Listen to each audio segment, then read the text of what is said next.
who's actually going to get the most out of an 18-inch beast that costs as much as a high-end desktop, and who would be better off putting that money toward a monitor and a separate tower?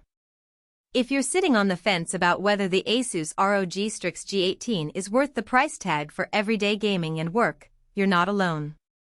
Link is in the description if you want to check the product details on Amazon.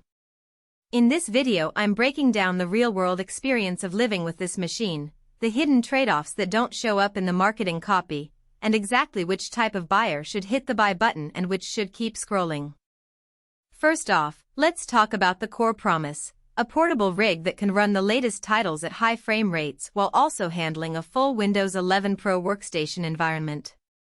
That's a tall order for any laptop, and the Strix G18 tries to deliver it with an Intel Ultra 9 275HX processor, an RTX 5060 GPU, and a massive 32 GB of DDR5 memory. On paper that's a recipe for no compromises, but the real test is whether the machine stays comfortable on a desk, in a coffee shop, or on a cramped dorm room desk for hours on end. I've spent the last 2 weeks using the Strix G18 as my primary computer, gaming in the evenings, video editing on weekends, and even running a couple of virtual machines for school projects during the day.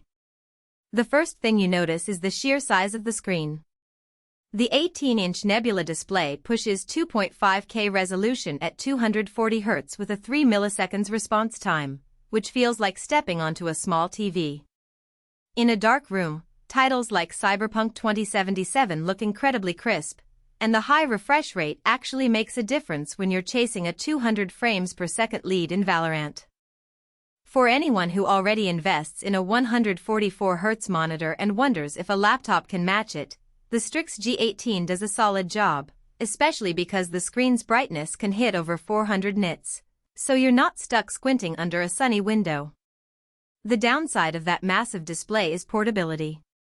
The chassis is thick enough that you'll need a dedicated backpack with a padded compartment, and the weight pushes close to 7 pounds.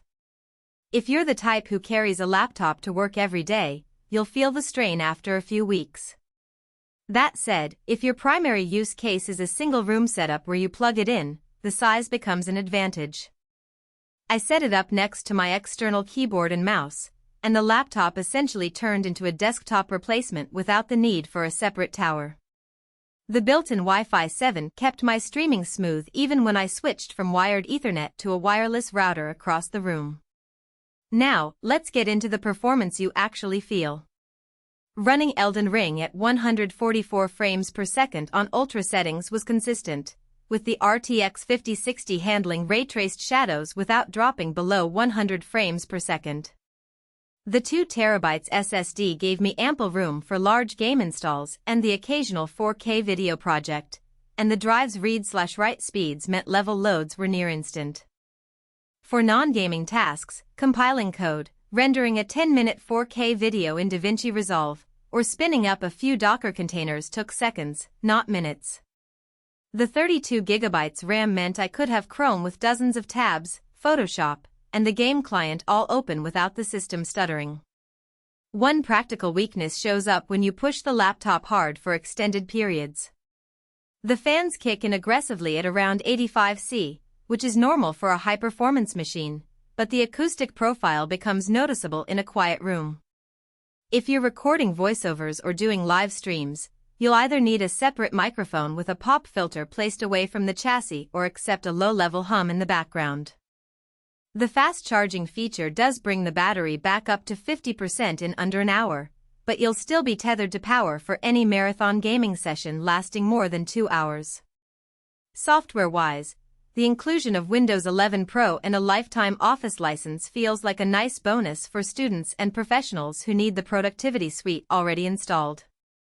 The AI-driven Copilot integration in Windows can suggest commands while you're editing, which is helpful when you're juggling a spreadsheet and a game patch. However, the pre-installed ASUS utilities can feel a bit heavy. I recommend disabling the unnecessary background services after the first boot to free up a few percent of CPU headroom. So, who should walk away with this laptop? If you're a serious gamer who wants to travel light but still crave a desktop-class experience, the Strix G18 sits in a sweet spot. You can bring it to a LAN party, set it up on a couch, and still hit high frame rates.